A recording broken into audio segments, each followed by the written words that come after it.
Good afternoon, everyone. I'm a conservationist. I have the best job in the world. I have spent a lot of time studying elephants in Kenya. That's where I'm from. And I think I'm really privileged to come from a continent where we still have this incredible array of megafauna, elephants, rhinos, lions, and all these species which still exist on the African continent. When I was 18 years old, I took up my first job in conservation, and that was to measure the entire stockpile of ivory in the Kenyan vaults. Now, this ivory comes from poachers and dealers and traders, people who had been illegally trading in the ivory and illegally killing elephants. And the information we gathered from measuring every single tusk was that Kenya's elephants were being killed at increasingly smaller sizes.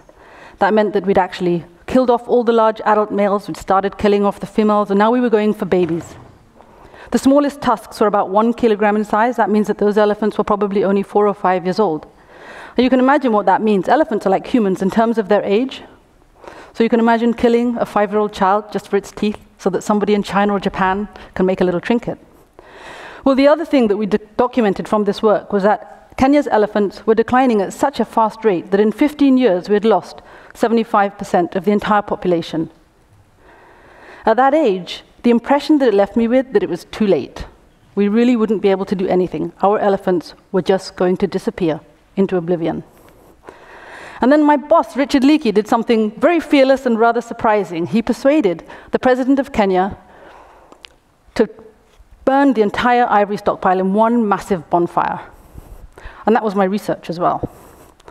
And what happened was the world suddenly took notice. If a poor country like Kenya would actually burn millions of dollars worth of ivory to make a statement, then they sat up and started listening. And that year, an international ban on trade in ivory took place. What we discovered was the power of reaching out to a global community of people who can actually make a difference, individuals, people who care about these animals, who have been to Africa, who are actually willing to make a statement and place a vote that resulted in the international ban on trade in ivory. I joined WildlifeDirect in 2005, and this is a global platform that took this a little bit further.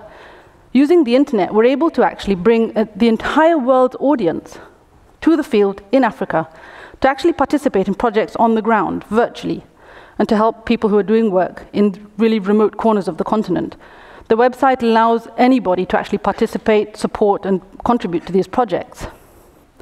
Well, I live in Nairobi, which is one of the best cities in the world, because this is my backyard.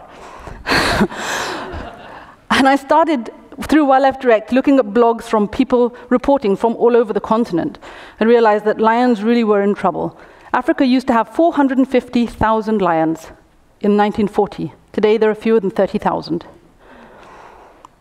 The Nairobi National Park is a case in point.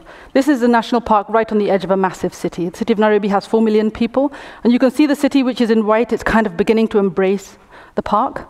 I live right on the edge of the park, and I'm doing a project in collaboration with National Geographic's Big Cats initiative. It's a campaign called Cause an Uproar. We started monitoring the lions of this particular ecosystem. So Nairobi Park is an open ecosystem. The lions, the wildebeest, the zebras, and all these animals can move in and out of the park freely, not to the north into the city, but into the south, which is Maasai land. Now, in this area, what we have are wildebeest, zebras, and other species which mingle with cattle that belong to the Maasai pastoralists. And of course, the lions follow them, and from time to time, I'm not sure if they mistake a cow for a zebra or what they do, but they actually will, occasionally they'll take cattle and other livestock. And of course, the reaction from the local community is very predictable. They pick up their spears, and they go after these animals. Now, this incident on June 20th of this year was really surprising. We'd been seeing lion numbers increasing across this ecosystem after we'd begun spending a lot of time working with the local communities and doing education and awareness work. But on the 20th of June, a family of lions got into a homestead, and the females took their cubs right inside a home. And the local people killed these lions. And what the schools did was so surprising to me. This was the saddest day of this year, actually. They closed the schools and brought the children to see their first lion. The community also killed the cubs. There were 4 lion cubs. Now, for the Maasai, there's a huge amount of bravery and courage associated with killing a lion, but killing a cub is really quite a shame. Well, it's not all bad news. So we've been working with the community, looking for solutions that allow them to actually live with these incredible predators in their landscape. And I'd like to introduce you to Richard Leakey. He's a 13-year-old I met in February this year. And we found him because we'd been monitoring all of the homesteads and looking at whose homesteads are being attacked more than others.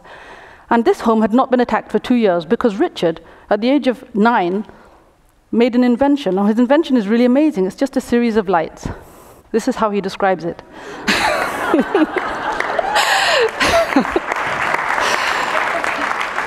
So Richard's job from the age of 9 was to look after the cattle, and he would go out at night with a torch and shine it and hope to scare away the lions.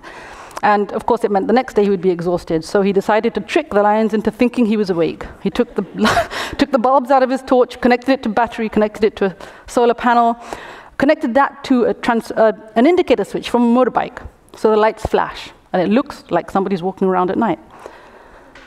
Richard has gained a lot of attention because of this invention, and we've been able to scale it up across that ecosystem. It's also being used in India to keep tigers away from homesteads, where lions are also attacking livestock in other parts of the country where people are retaliating by poisoning the carcasses. And when the lions come back, they get paralyzed by these poisons. Now, this is happening all across Africa. We discovered this through our blogs. And what's happening to lions in Kenya is that they're catastrophically declining. We now have fewer than 2,000 lions remaining in Kenya, which is a crisis for the economy, because tourism generates about 12% of our GDP, and most tourists come to Kenya to see lions. You'd think that that would wake up the government and make them actually pay attention to this. Well, the problem is, as we try to argue for the removal of certain pesticides from the stores, we have to understand that we need these pesticides for agricultural production, but it's affecting lions. It's spilling into our riverways and our lakes, killing off the fisheries. It's also affecting birds and other scavengers that come to the carcasses. But in addition, what we discovered is that people are actually using these pesticides purposefully to procure food. So you can imagine what started off as was a concern about the use of pesticides killing lions, and we couldn't get the government to pay attention to this. We're now documenting that 6,000 birds are killed in one irrigation scheme alone in Western Kenya for human consumption. And this happens every single month. So what we've been able to do with WildlifeDirect is actually take a problem that was actually very local to Nairobi National Park, show that it's actually occurring right across the country, in fact, right across the continent, and bring this to the national awareness and internationally through our blogs and through our collaborations with other organizations.